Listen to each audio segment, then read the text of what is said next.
Bien, je vais vous parler du bilan radiographique. C'est sûr que dans une patiente qui revient à la consultation avec 40 températures, un pansement qui coule, le diagnostic il est assez évident.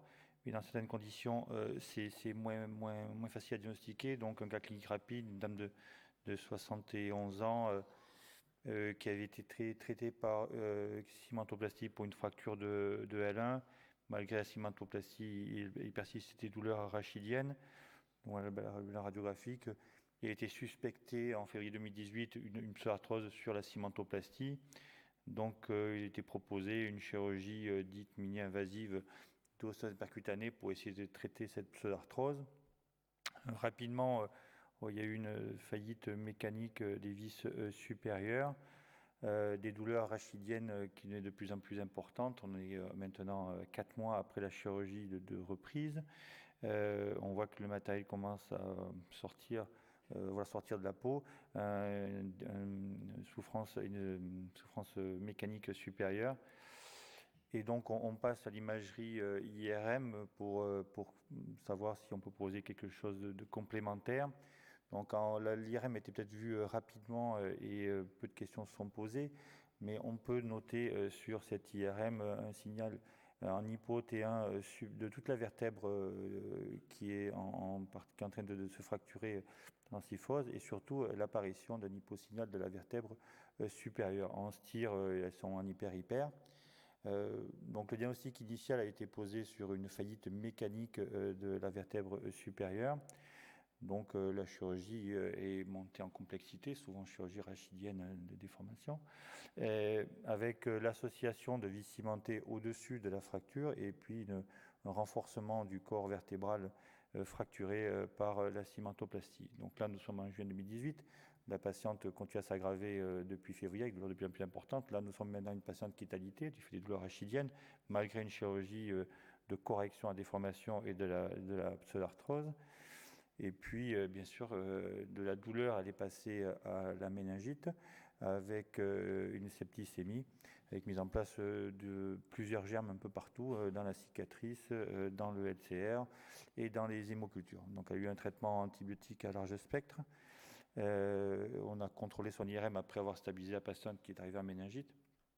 Et là, on confirme sur l'IRM ce qu'on voyait précédemment, en fait, l'hyposignal inflammatoire des vertèbres supérieures, avec, comme on peut voir, on peut faire des IRM avec du matériel, hein, dans des séquences particulières, il y a très peu d'artefacts, une prise de contraste en T1 gadolinium et l'aspect lithique sur le scanner. Donc de chirurgie, on a poursuivi par le TEP, qui montre des fixations un petit peu diffuses, et au final une chirurgie de reprise avec une corporectomie et une greffe. Et malgré l'antibiothérapie posée pendant 3 semaines pour stabiliser la patiente en méningite, on a retrouvé du staphylocoque dans les prélèvements osseux et du ciment qui avait traité la pseudarthrose. Donc l'évolution a été pour une fois favorable chez une patiente marseillaise. Donc, dans des situations compliquées, on peut donner comme référence l'IRM, comme dans ce cas-là.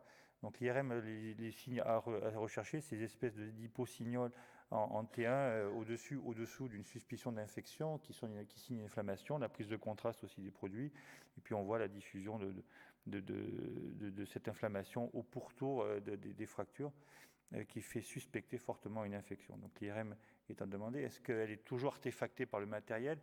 Il faut demander gentiment à vos radiologues de faire les séquences adaptées, et on peut voir des choses à l'IRM. Ça n'artefacte pas tout le temps, et c'est pas tout le temps ininterprétable, hein, comme on voit dans ces images. On voit le matériel, hein, il n'y a que les petits points noirs des hyposignales engendrés par le matériel, et on voit bien sûr la collection autour de cette infection importante du rachis. Donc on peut faire des IRM avec du matériel. Elle est importante, l'IRM, parce que cette patiente avait une hyperthermie, une cicatrice qui était propre, elle ne coulait pas. Et les signaux particuliers, c'est la collection au pourtour des têtes de vis qui fait fortement suspecter une infection du matériel qui s'est confirmée avec la reprise de la patiente. L'examen qui fait maintenant référence et qu'on demande de plus en plus, c'est le TEP scan. Alors, on peut opposer le TEP pour l'avoir en urgence, mais dans l'examen, c'est quand même très fortement démocratisé et on arrive quand même à avoir des TEP scans assez rapidement, dans les 48-72 heures, en harcelant vos médecins nucléaires. Donc il semblerait dans la littérature que c'était l'examen de référence dans le diagnostic des infections plutôt chronique, mais même aiguë de rachis. Donc, quand est-ce que demander le TEP scan? Quand il y a une contre-indication évidente à l'IRM et des patients, surtout les patients porteurs de pacemaker ou de stimulation cérébrale profonde où l'IRM est un petit peu contre-indiqué, quand il y a des fades métalliques importants et surtout quand le diagnostic est plus difficile dans les cages intersomatiques ou lors de cimentoplasties précédentes. Donc la conclusion, c'est l'IRM et le TEP sont des examens de référence pour l'infection et bien sûr, on a un patient devant vous et il faut savoir si on doit lui proposer une chirurgie, qu'est-ce lui proposer. Donc la radio EOS, s'il y a une instabilité rachidienne et le scanner pour voir où en sont vos implants. Je vous remercie.